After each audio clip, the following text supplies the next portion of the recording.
तो स्वागत है फिर से आप सभी को एक नया वीडियो में। तो आप सभी को जिस वीडियो का इंतजार था इंटरव्यू का, वो पवन सिंह का, जो कि आप सभी का कल शाम को रिलीज कर दिया गया, वो इंटरव्यू जो शुभांकर मिश्रा के चैनल पे आया है। लेकिन शुभांकर मिश्रा भी बहुत चालाक है, उसने इंटरव्यू लिया लेकिन वो 5-6 चैनल चला रहे हैं। एक जो मेन चैनल है शुभांकर मिश्रा के नाम से, उसी चैनल पे वो अपलोड किए पवन सिंह का इंटरव्यू, और बाकी बात सब पे लाइव टेलीकास्ट चालू करके छोड़ दिया था।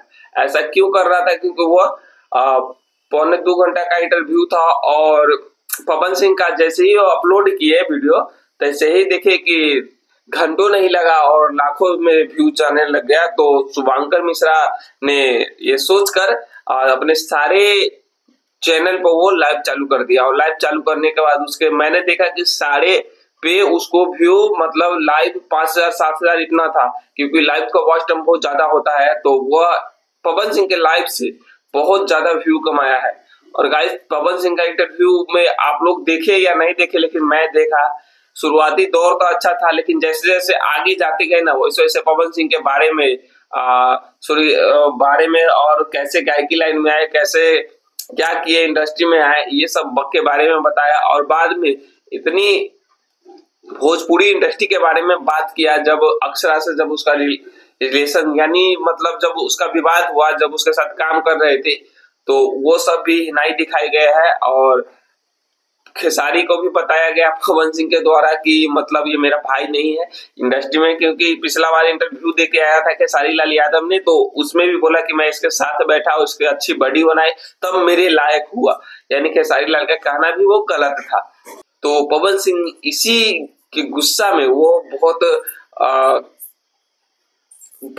मतलब बात बोले कि मेरा भाई नहीं है, मेरा मित्र नहीं है, ऐसा ऐसे बोले बात। लेकिन हाँ, ये इंटरव्यू के बाद फिर से एक विवाद आने वाला है भोजपुरी इंडस्ट्री में, क्योंकि इंटरव्यू में भी कुछ ऐसा बात कहा गया है जो कि शुभांकर मिश्रा के द्वारा करवाया गया है। बात ऐसा की ही गई है कि ये वीडियो देखने के बाद, ये इंटरव्यू देखने के बाद खेसारी फैंस, पवन फैंस फिर आपस में लड़ने वाले हैं और फिर विवाद होने वाला है, क्योंकि आप लोग देखिएगा कि कैसे विवाद हो रहे हैं। और दूसरी बात ये है, तो चलिए मैं ले चलता हूँ दूसरी बात की ओर, कि भोजपुरी इंडस्ट्री विवाद की इंडस्ट्री है, और इसमें आपस में ही लड़कर भोजपुरी इंडस्ट्री यहीं तक सिमट जाती है। तो इसमें कोई ऐसा एक्टर नहीं है, प्रोड्यूसर नहीं है, जो कि जैसे हिंदी में मूवी बनते हैं उस टाइप के पैसे खर्च करके अपना वर्ल्ड वाइड पे यानी अपने पूरा देश में उसे अच्छा थिएटर मिले, उससे ज्यादा थिएटर मिले।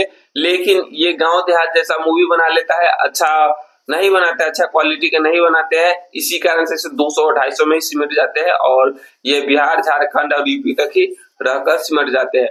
तो मैं बता देना चाहता हूँ कि अच्छी क्वालिटी के मूवी बनेगी, अच्छी मूवी बनेगी तो आपका हिंदी डबिंग भी करवाइए, और अपना जैसे तेलुगु में करते हैं वैसे कीजिए। लेकिन ये सब करते नहीं है, बस ये सब एल्बम के चक्कर में रह जाते हैं, गाने के चक्कर में रह जाते हैं, विवाद के चक्कर में रह जाते हैं।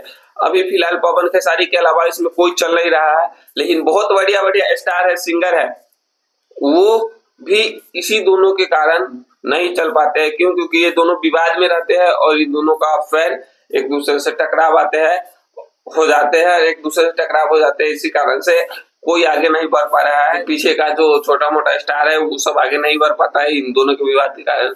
जिससे हिंदी इंडस्ट्री है उसमें देखते हैं कि बहुत सारा हीरो है, बहुत सारा काम भी है, लेकिन भोजपुरी इंडस्ट्री में यही दोनों करता धरता है। कहा जाए दोनों से विवाद कीजिएगा तो भोजपुरी इंडस्ट्री में काम भी नहीं मिलेगा।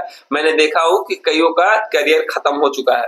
तो चलिए, नेक्स्ट बात ये है, तो आज के लिए इतना ही, मिलते हैं नेक्स्ट वाले वीडियो में। तब तक के लिए मेरे को चैनल सब्सक्राइब कर लीजिए।